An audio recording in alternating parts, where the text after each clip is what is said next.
Coming up on today's show. I'm questioning. I don't know what to believe.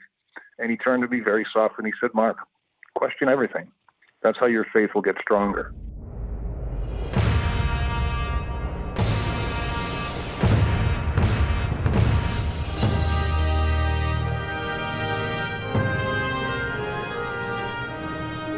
Peace be with you. This is Catholic Sports Radio, located at the intersection of your faith life and sports life, and on Apple Podcasts, Spotify, iHeartRadio, and lots of other platforms. I am Bruce Wozniak, talking with Catholic guests who are current or former athletes, coaches, referees, umpires, clergy, administrators, and more from the pro, amateur, and scholastic ranks about the intersection of their faith life and their sports life. The show website is catholicsportsradio.net. Be sure that you have signed up there for the free Catholic Sports Radio e-newsletter that gets sent out each Monday morning. While you are there, look at the top of the website. You'll see social media links, logos for this show, meaning Facebook, Twitter, or X, as it's now called, Instagram, and YouTube, so that you can engage with me and the show that way. The Catholic Sports Radio community is the Facebook group consisting of listeners of this show and some past guests. That is free to join, and you can also find a link for that too on catholicsportsradio.net. I love hearing from listeners, and so social media as well as the website all give you the opportunity to contact me, as does traditional email, which you can do through bruce@catholicsportsradio.net. Now on to my ministry moment for this episode. I'm not sure when or why it became a lower profile occurrence, because there seems to be very little fanfare anymore these days for when a team captain is named, along with the alternates. When I was a kid, following your favorite sports team, especially hockey, included waiting each season to hear who was going to be named the team captain. In other words, it actually was a big deal. And for the athlete himself, of course, it really symbolized a lot. It means they had worked hard enough, they had put in a lot of time, they had been successful, they gained the attention of the coaching staff, they demonstrated leadership, and the combination of all of these had informed the decision that they should be rewarded and, in a sense, at least from a player's perspective, come alongside their coach. As Catholic Christians, the one that we answer to, our Heavenly Father, is watching what we are doing with the gifts He has blessed us with, and we can and will know His blessings by being wise in utilizing what we have been given from Him. I'm thinking of the parable of the talents in Matthew's Gospel, and specifically chapter 25, verse 23, which says, quote, "His master said to him, 'Well done, my good and faithful servant. Since you were faithful in small matters, I will give you great responsibilities. Come, share your master's joy.'"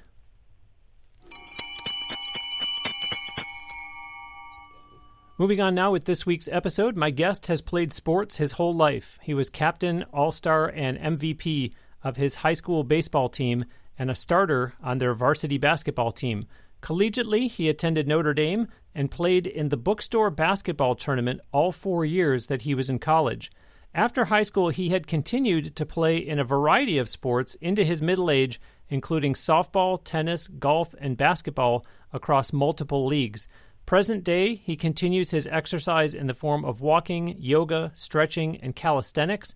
He also has been an avid sports fan his whole life, and he has created a free downloadable publication called Find Your True Purpose, a simple workbook to help you connect your gift to your work. Welcome to Catholic Sports Radio, Mark Aylward. Well, thank you, Bruce. I'm very happy to be here. I appreciate you having me on. Absolutely, absolutely. You and I exchanged a good number of emails in the lead up to today, yet I don't even know that we covered this. So where were you born and raised, and what was the family size growing up? So I was born in a town called Norwood, Massachusetts, right outside of Boston, and very shortly thereafter moved to a town where I spent my entire childhood, which is Winchester, Massachusetts.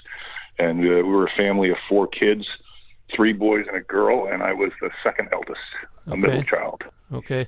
And Mark, not only were you born into a Catholic household, but wow, your dad, 2 uncles, one of your aunts. We're talking about a very Catholic family. Explain to the audience what I'm referring to and why I'm going out of my way to mention those specific family members. Yeah, so my dad he's 95 now and still in great shape. Goes to Mass every day, opens up the church every day, is a Eucharistic minister and says his rosary a couple times a day, and he reads the Bible a few times a day. So he's quite an example for me. Wow. And he came from a family of 11, and two of my uncles were priests, and one of my aunts was a nun who eventually left the church, not left Catholicism, she left the church with a priest in her parish, and they got married and spent the rest of their lives together as practicing Catholics. So I've seen this thing from a number of different angles. Including you were sent to Catholic school, yes? Yeah, well, my older brother and I were very close, and we were 18 months apart. All of us were 18 months apart, and being a Catholic family. And he was in some of my classes because I was in advanced classes, and he really didn't apply himself until later on in life. And then when he did, he really applied himself. But he was mischievous, and he got in trouble a lot, and I was always by his side, whether it was melting crayons on the radiators or hiding under the teacher's desk when everyone else went out to recess, or, throwing balls inside. We had an open classroom in the school we were. They don't do that anymore because it wasn't an effective experiment. But I remember the principal's name, Mr. Forrest, pulling my father in and sitting down with us and saying, I think it would be better if Mark and Jim went to a place with more discipline. And we were in Catholic school the next year. Wow. It was a good move because we got a lot of discipline, and I can only imagine how challenging school would have been for me if we never made that transition. Interesting. We're going to come back to your faith because, folks, despite everything you just heard, all those family members and then the school story, Mark actually stopped going to Mass regularly at one point. But before we get into that, Mark, sports-wise, you were definitely all in, at least with baseball and basketball for sure, as we heard in the intro. Did your older brother get you into sports, or was it maybe your dad, or did you just see something in sports yourself that made you want to get involved in playing competitively?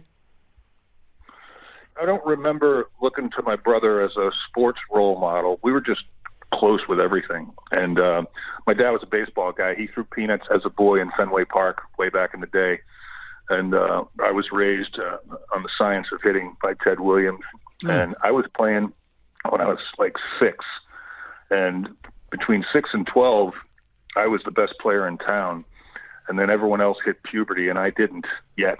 So that was an interesting confidence punch. But my brother we played on the same teams growing up. We were, undefeated for 3 years in a row in Little League when my father was the coach. Whoa. And then he couldn't coach after that because as soon as you got into middle school in Winchester, you had to be a member of the school, so a teacher more or less, which the caliber of coaching went down dramatically. Interesting. And baseball and basketball, were those, quote unquote, the only two sports that you played, or were there others? I played everything. We played hockey. Most of my friends played hockey. I didn't play in a league, but we played on the ponds. I skied. I played tennis. I didn't run into golf until I was a teenager. And, throwing frisbees, playing football in the side yard, you name it. We were outside running around the whole time. I think that was a generational thing. We all were. Wow. And then when I discovered I was a pretty good athlete, it made it more attractive to me. But I didn't start playing basketball until I was a junior in high school. Wow. Well, after high school, you went to Notre Dame, albeit not for sports. Yet, despite being at Notre Dame of all places, your faith dropped off. It did. Yeah, 17 years old, I didn't have my act together. I don't know that many of us do at that age, but it wasn't doing anything for me. I, discovered all these other things. I went from a high school where I was number 17 in my class to a place where I felt like I was the dumbest guy on campus. So there was a lot of work to do, but it was a wonderful experience. I certainly got the whole Catholic environment, culture, vibe. Professors talked about it openly. There were events, Catholic events all the time, everywhere. But I never got the Mass schedule consistently down. I just dropped off. And what about this bookstore basketball tournament that you did all 4 years that you were in college? So that is, if you don't know about the bookstore basketball tournament, they wrote an article about it in Sports Illustrated in the 70s. It's about a 500-team 5 people on a team tournament. Whoa. And anybody can play. You can only have 1 varsity basketball player on a team, and you can only have 3 varsity athletes. And so my team had 3 guys from the football team that were exceptional athletes, and me and another friend of mine who was a track guy in high school. And we got to the final 16 a couple of times. And when you get to the final 16, you're literally playing against professional athletes. Whoa. Or soon to be professional athletes. And I got tossed around by a couple of guys that ended up being the tight ends and the pros. But it was spectacular, the caliber. And the thing about it is, though, it's a madhouse on the campus. Everybody goes to the games. And by the time you get to the final 64, 32, 16, it's Division I basketball. And people go crazy. There are no referees for the first few rounds, and the first game was typically played in the snow. And if one of you got hurt, you played with 4. There were no substitutes. So it was rough and tumble, and there were some really talented athletes playing it. Wow. I'm glad you told that story. I was not familiar with that, so I was just as curious as probably a lot of the folks in the audience. And to hear that it was written up in Sports Illustrated tells you that it was a big deal. Now, audience, having just heard what we did from Mark before the basketball question, talking about going to Notre Dame and that he stopped going to Mass regularly, there are 2 great stories that Mark has that I would like him to share. But Mark, let's do these separately. First, tell us about your having started going to Mass again about 5 years ago. Yeah, so I was tasked with raising my children after a very contentious divorce. I won sole custody of them years ago.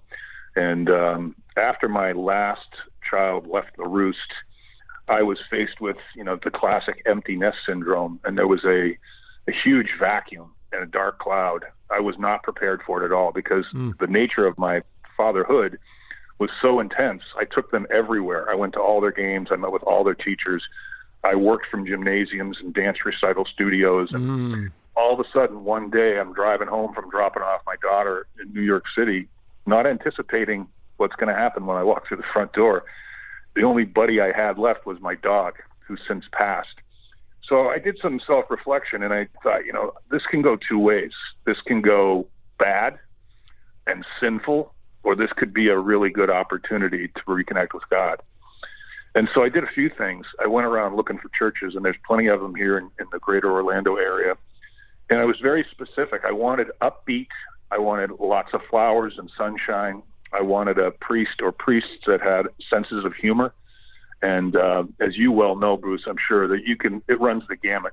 You can have a stoic, boring, to-the-letter presenter of a homily, or you can have someone who really wants to engage the audience. And that resonated with me. So I found a place, St. Charles down the road, where the priests were both very good storytellers. They both enjoyed using humor.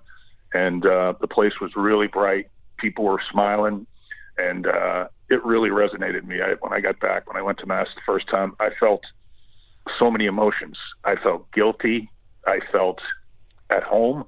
I felt relieved. I remember it to this day. And then I started going for a while. And I get a prayer every morning from Notre Dame in my email that is the homily of that day, the reading of that day, plus an interpretation from somebody associated with the university.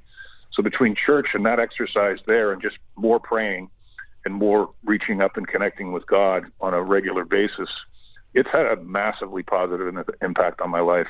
So just so we're clear, does that mean that you had not stepped foot in a church in years? You didn't bring the kids to church? Or is it, I went once in a while?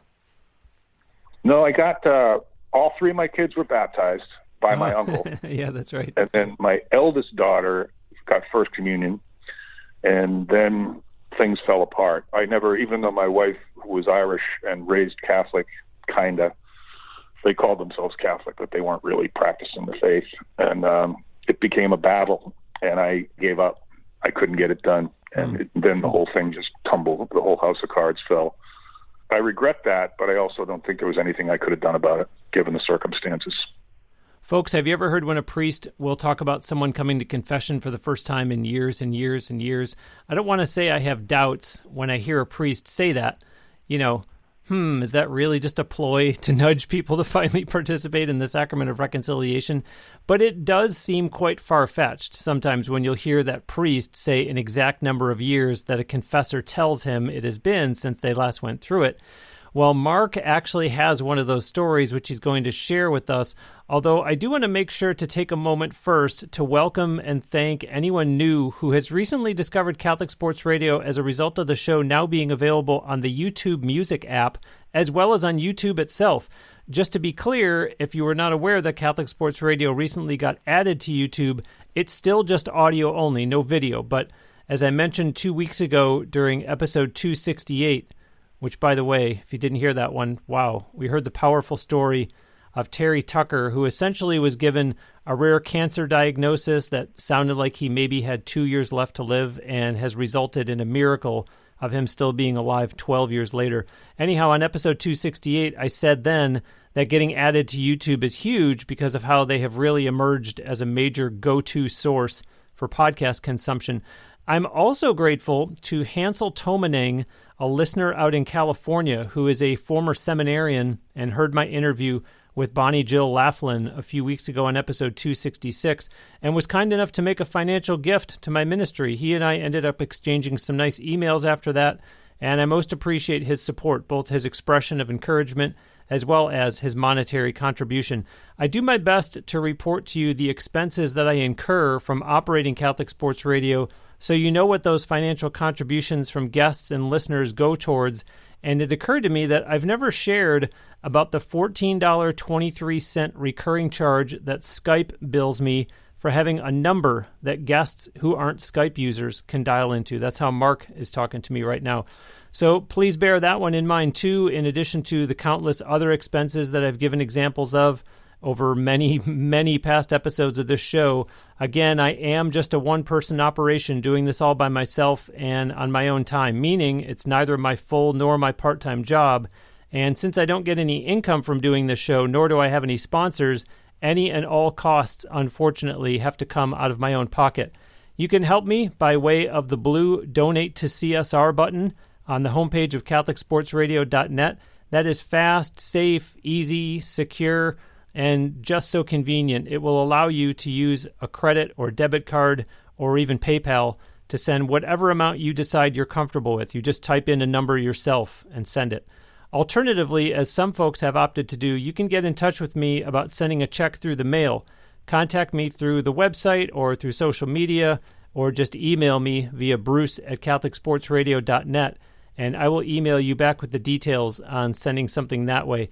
Regardless of which method you use, the blue Donate to CSR button on CatholicSportsRadio.net or sending a check, with your permission, I will happily say your name on the air as a public thanks, just like I'm doing on this episode with Hansel Tomaneng.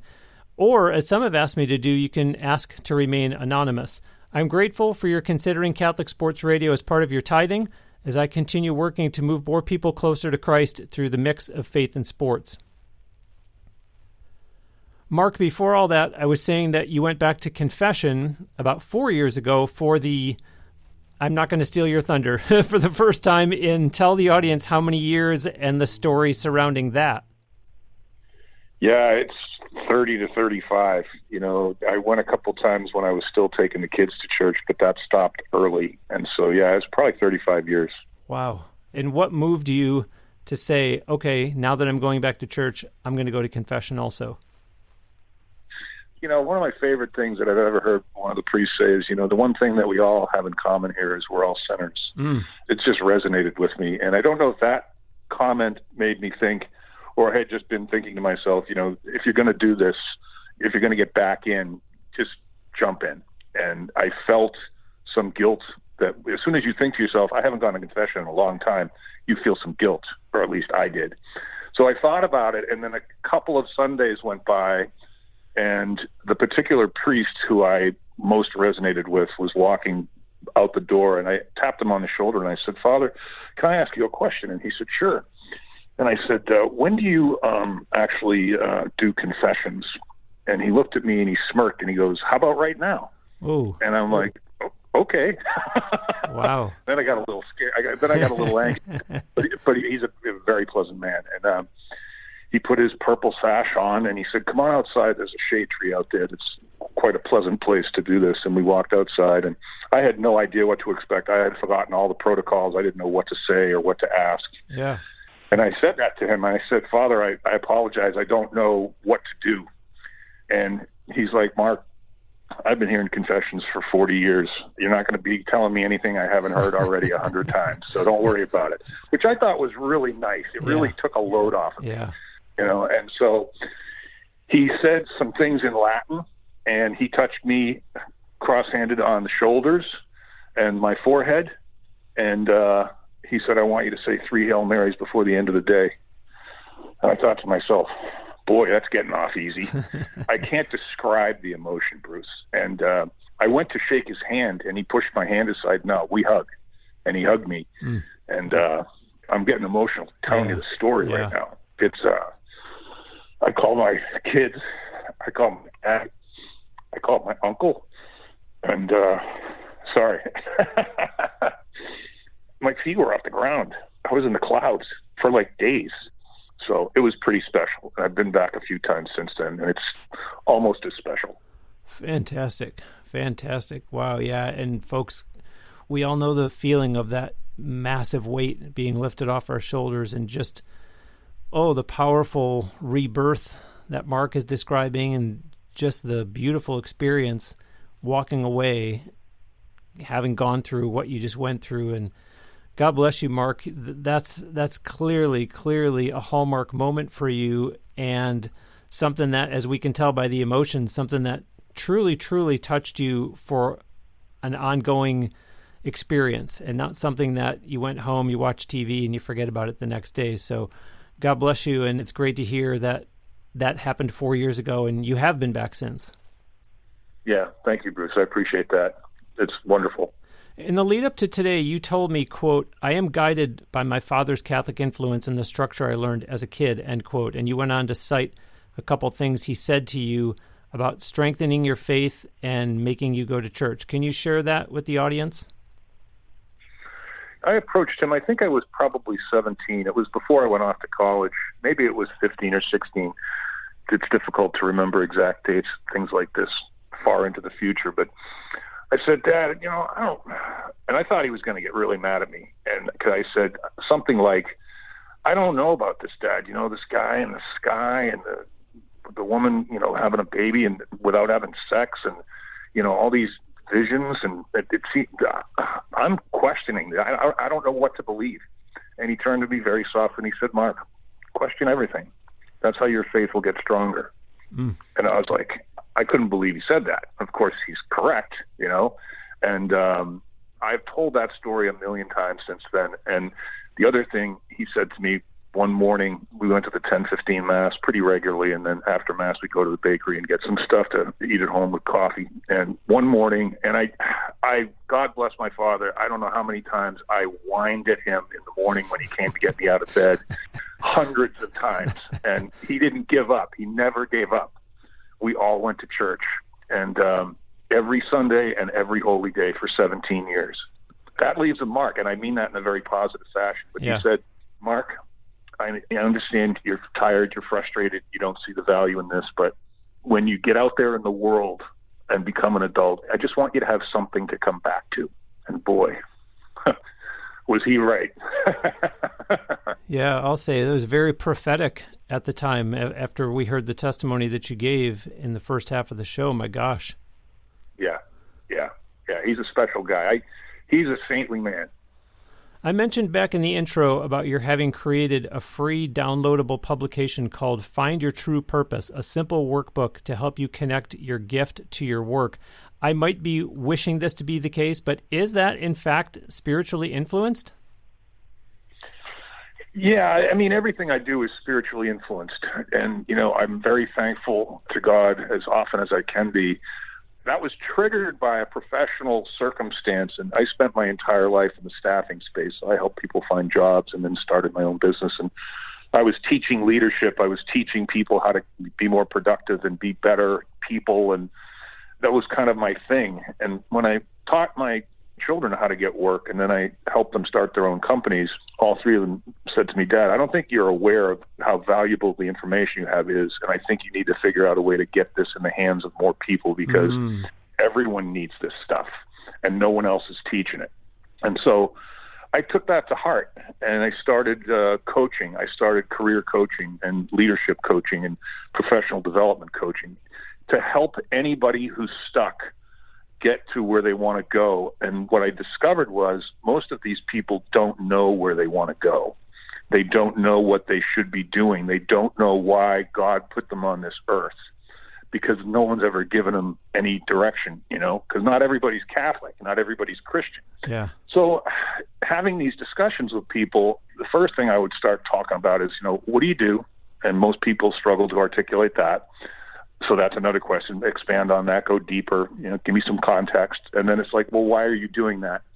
And almost nobody can answer that question. 90% of the people that I was encountering in the professional space. So I thought the way to get them to their purpose is a series of logical questions that if I shared all of them with you in hindsight, you go, oh, that makes perfect sense. And maybe why didn't I think of that? It's a self-reflection process, basically. And that's a difficult thing for people to do. So I figured rather than have this conversation or just to have this conversation, let me give this resource out to the world. And maybe that's all you need. Because once you get some idea of what you're on this earth for, like what are you good at? What are you good at enough that you could teach it to someone else?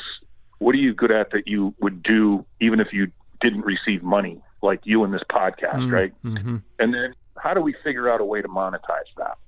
And then, if you can get them there, then it becomes a tactical thing. That's the strategy part. So I created this book. I think it's about 12 pages, and there's 7 concrete questions. And I tell people it's a very simple document to use, but it's a very difficult exercise. So put yourself in silence, turn off your phone, give yourself a couple hours, and put your heart into this exercise. And most of the people that do that, some people don't.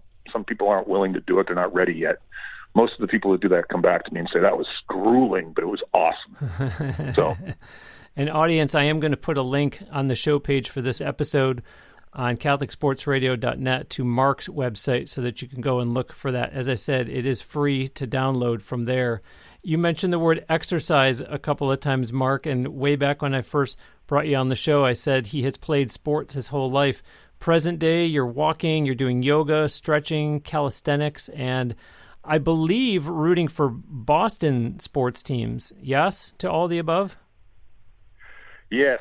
When I was a kid, the Bruins did well, the Celtics did well, but the Patriots are horrible, and the Red Sox were horrible. They'd get to the end and lose every time. And then I become an adult, and starting, I think, in 2000 with Tom Brady, and then the Red Sox in 2004, I've been on a good run. But the Celtics and not the Orlando Magic? The Magic, they have been really bad for a while. As soon as Shaquille O'Neal left a long time ago, things went downhill. And the other thing, selfishly speaking, I'm a pretty big guy. I'm 6'4", about 230. I can't fit in most of those seats. It's very uncomfortable. I'm a little claustrophobic, and I got a pretty nice TV that I can put on pause and get up and use the restroom and get something to drink. It's a lazy choice, but nonetheless, it's my choice. Let the record show that the Magic are finally having a terrific season. So they are, yeah, they are. So I watched them with a friend of mine on TV the other night. I didn't know any of the players, and I thought, I'm going to start following these guys again. They look like they know what's going on. Yeah, and I'm not surprised that the walking, the yoga, the stretching, the calisthenics, I mean, as I mentioned, you have been a lifelong athlete. I said that you had played softball, tennis, golf, basketball, post-high school into middle age, so I'm not surprised to hear that present day you're doing those things. Yeah, it's become much like my faith, practicing my exercise and my breathing and my visualization and meditation and prayer, and then walking, getting out in the sun and exercising my lungs. When I miss a day or two, I can feel it. It's no different than when I miss a day of reading that prayer in the morning, which I almost never do. So, yeah, it's good stuff. Wonderful, wonderful. Well, let's close. You mentioned your kids a couple of times, but as a proud dad, go ahead and close us out by telling us about your kids. Yes, I've got 3. I've got 2 girls and a boy. The boy's the youngest, and he's a junior, and he's a musician, a very talented and creative musician. And my middle daughter is a gut health coach, has a thriving online business where she helps women. As a matter of fact, she had a woman come to her recently that had been trying to have a child for a couple of years. And if anybody out there has ever tried and not been able to have a child that really wanted a child, it's a very, very difficult burden to carry. So she happened upon my daughter's site, and she did the diagnostic work, which is stool samples and blood work, and then she came back with a protocol that she put this woman on, and the woman came back, and I think it was 3 weeks with a positive pregnancy test. Outstanding. Yeah, she's doing good work. And then my eldest was a film major in college, and so she has a podcast production company and does some freelancing video production and documentary production, also very creative. And both of them played volleyball at a very high level in high school. 3 state championships for my eldest in a row, and a United States championship club team for my middle daughter. So while I was running around, I was having a lot of fun watching them play. And you said my son is a junior, presumably in college? No, Mark Jr. I see. He's a junior, meaning he's named the same as you. Correct. Got it. Sorry to confuse you with that. Well, Mark Sr., great to meet you, and thank you so much for making time to be on Catholic Sports Radio. I really enjoyed the conversation. Yeah, Bruce, thank you so much for having me. I enjoyed it as well. My pleasure. And folks, I realized that we hadn't done this prayer in really quite some time, so I'm glad that I dusted this one off. We're going to close today's episode with the prayer to play fair in the game of life. So let's do that now in the name of the Father, and of the Son, and of the Holy Spirit. Amen. Dear Lord, in the struggle that goes on through life, we ask for a field that is fair, a chance that is equal with all the strife, the courage to strive and to dare, and if we should win, let it be by the code, with our faith and our honor held high, and if we should lose, let us stand by the road and cheer as the winners go by. In the name of the Father, and of the Son, and of the Holy Spirit. Amen. Thanks so much for listening. This is Catholic Sports Radio. Find more at catholicsportsradio.net, as well as on Facebook, Twitter, and Instagram. It is at Cath Sports Radio on all those. CATH, at Cath Sports Radio. I'm Bruce Wozniak, and remember, it's not whether you win or lose, it's that it's Jesus that you always choose.